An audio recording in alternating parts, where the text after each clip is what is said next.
Halo teman-teman. Teman-teman, aku boleh minta tolong nggak sih teman-teman buat ngebayangin teman-teman tuh lagi keluar rumah pagi-pagi, terus merasakan sejuknya udara, terus hangatnya matahari, dan suara burung berkicau. Namun tiba-tiba teman-teman tuh mencium aroma yang sangat tidak sedap, dan teman itu mencari apa ya? Nah, ternyata teman-teman menemukan sesuatu, yaitu tumpukan sampah di selokan yang beruang, dan juga sampah yang berserakan di dekat pohon. Nah, dan itu teman awalnya paginya itu masa indah, damai, tiba-tiba langsung sirna karena sebuah bau busuk yang bikin teman mual. Nah, itu ada bayangan ketika masa depan teman-teman masih sering buang sampah sembarangan. Di sini aku ingin memberitahu teman-teman tentang bahaya sampah ketika tidak dikelola atau tersaring di lingkungan kita. Dan juga sampah ini bukan tanggung jawab satu atau dua orang ataupun pemerintah, tapi tanggung jawab kita semua. Di sini saya Faisal Riza akan menjelaskan lebih lanjut. Namun sebelum saya melanjutkan materinya, teman-teman tahu nggak sih kayak produksi sampah di Indonesia itu menghasilkan berapa ton per tahun? 10.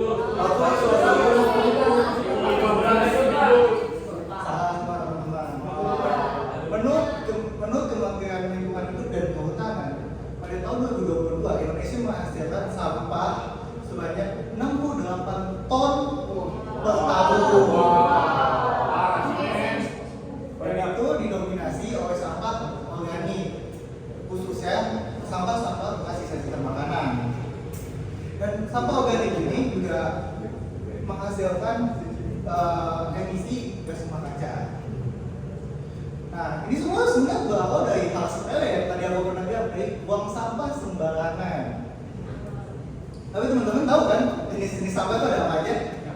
Tahu, pasti. Nah, barat, ada sampah organik dan anorganik.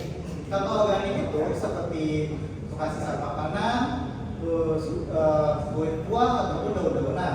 Dan itu sebenarnya cepat teman keluarnya kayak cuma beberapa minggu atau beberapa bulan saja. Namun ada satu sampah lagi, anorganik, yaitu seperti sampah plastik, logam, ataupun styrofoam. Itu membutuhkan waktu ratusan hingga ribuan tahun. Jadi contohnya teman-teman sering banget beli minuman kemasan, apa botol plastik? Ada tahu nggak itu berapa tahun buat bisa terulai?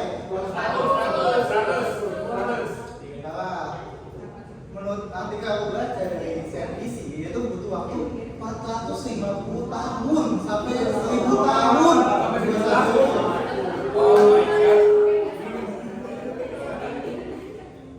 Tapi pernah berpikir gak sih kayak sampah ini bisa nggak terulai itu apa sih akibatnya?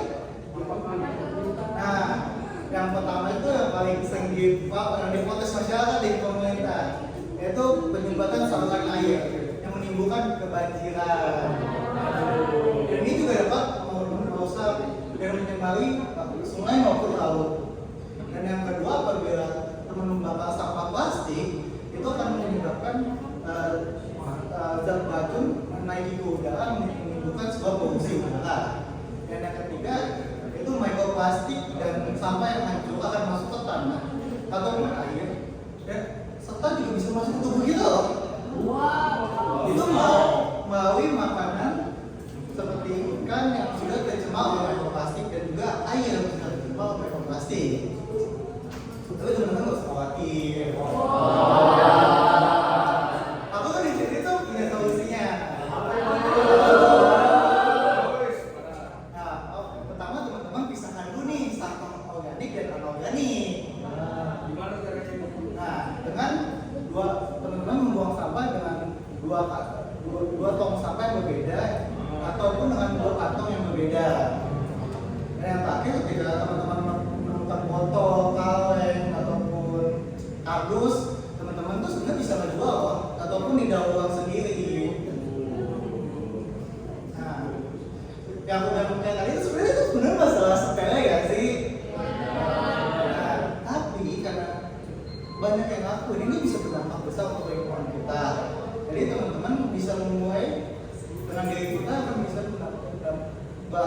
berefek besar untuk lingkungan kita seperti udara menjadi bersih, nyaman, dan itu juga bagus untuk lingkungan untuk aktivitas kita nanti.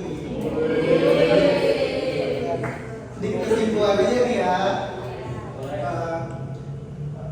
Sebenarnya lingkungan yang kotor, lingkungan yang tidak dikelola itu akan lebih tidak hanya tentang masalah kotor, tapi itu juga dapat mengancam diri kita. Jadi teman-teman mulailah buang sampah itu lihat dulu, karena masa depan ada di tangan kita. Cukup